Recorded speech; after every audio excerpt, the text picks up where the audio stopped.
اس کو اس تاریخ سے مٹایا نہیں جا سکتا ہے۔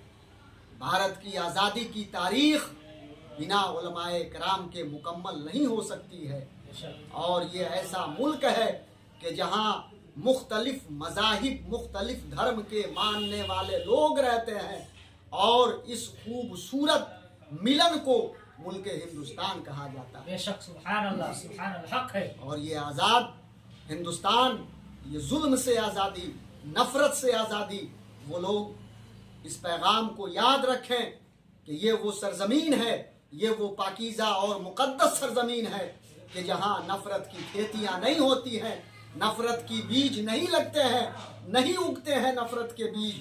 اس لیے نفرت کرنے والوں کو صدق دل سے توبہ کرنا چاہیے، اور ملک ہندوستان کی آزادی کا جو پیغام محبت ہے، امن و سلامتی کا جو پیغام ہے، اس پر عمل کرنے کی ضرورت ہے۔ ہم ان تمام شہیدان وطن کو قلبی مبارکباد اور انہیں خراج عقیدت پیش کرتے ہیں، اور ان کے لیے دعا کرتے ہیں۔